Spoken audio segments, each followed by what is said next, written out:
So, isang mapagpalang hapon po sa ating lahat. Muli ako si Mia Tasposyan and welcome to our daily devotion with Pastor Russell Ocampo. And today, our devotion talks about ano ang pumipigil sa iyo, and our concepts all about empowerment for service. So, isa sa mga pangunahing gawain ng banal na espiritu ay ang pagbibigay kapangyarihan sa mga mananampalataya upang maglingkod. So, sa pamamagitan ng Espiritu Santo, pinagkakalooban at pinatitibay ng Diyos ang kanyang mga atak upang maganap ang kanyang mga layunin. Ang kapangyarihan ito kasi ay hindi para sa pansariling kapahanabangan, kundi upang ipakita yung presensya ng Diyos at pagpalain ng iba. So, ibinibigay ng Espiritu ang mga espiritual na kaloob, tapang at karunungan upang bawat mananampalataya ay makapaglingkod sa ikahuwalhati ng Diyos at ikakatatag ng Iglesia.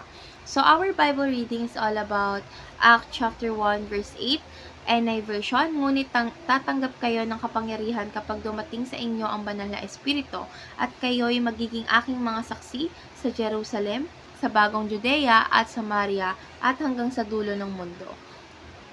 So, ngayon dadako na tayo sa ating teaching. So, yung first teaching, bawat Kristyano ay may kaloob upang maglingkod. So, walang Kristyano, walang silbi sa katawan ni Kristo. So, yung bawat isa ay may natatanging kakayahang ibinigay ng Diyos. So, ang ating mga espiritual na kaloob ay para sa ikabubuti ng iba at hindi para sa sarili lamang. Second is, bawat Kristyano ay tinawag upang maging saksi ni Kristo. So, hindi lang mga pastor o mga misyonero ang tinawag upang ipangaral si Kristo. So, yung bawat isa sa atin ay ipinapadala bilang liwanag sa mundo. So, yung banal na espiritu ang nagbibigay sa atin ng lakas at karunungan upang ipahayag ang ebanghelyo. So, last teaching is bawat Kristyano ay pinagpala ng Diyos upang maabot ang kanyang potensyal. So, ang Diyos ang gumagawa sa atin upang matupad natin ang kanyang layunin. So, hindi tayo binibigyan ng Diyos ng espiritu ng takot, kundi ng kapangyarihan.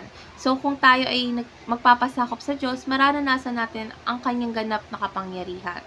So, ngayon dadako na tayo sa ating application. So, yung first application is gamitin mo na ngayon ang iyong espiritual na kaloob. So, wag mong paliban yung paglilingkod sa Diyos. So, yung bawat kakayahan mo or natin ay galing sa Diyos upang makatulong sa iba. So, dapat natin simulan sa maliliit at pagbutihin ng ating kaloob para sa kaharian ng Diyos. Second is ihayag ang ebanghelyo at maging saksi ni Kristo. So, wag nating ikahiya si Kristo sa ating pamilya, sa trabaho o sa paaralan. Gamitin natin ang anumang opportunities para maipahayag yung pagmamahal ng Diyos sa atin. So, tandaan na hindi lang tayo ang nagpapabago sa tao, kundi ang Espiritu Santo. So, last application is abutin mo ang iyong buong potensyal sa pamamagitan ng lubos na pagsunod.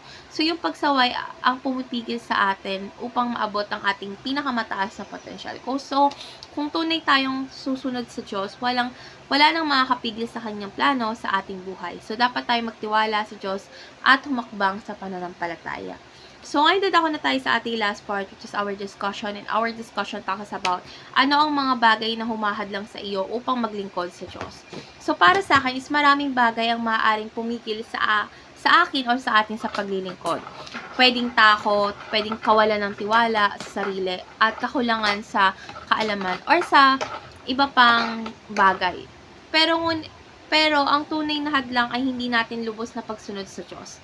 So, kapag natututunan nating ipagkatiwala ang ating sarili sa Kanya, matatanggal yung anumang pumipigil sa atin. So, dapat nating tandaan na hindi tayo nag-iisa dahil ang banal na espiritu ang siyang nagpapalakas at gagabay sa atin.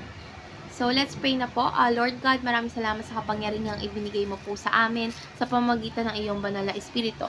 Lord God, tulungan mo po kaming maalis ang anumang takot, paglilinang o hadlang na pumipigil sa amin upang maglingkod sa inyo. Lord God, bigyan po ako ng tapang na ipahayag ang iyong salita at gamitin ang aking espiritual na kaloob para sa iyong kawalhatian. Lord God, naway ang aking buhay ay maging pagpapala sa iba at isang buhay na ganap na sumusunod sa iyo, sa pangalan ni Jesus. Amen.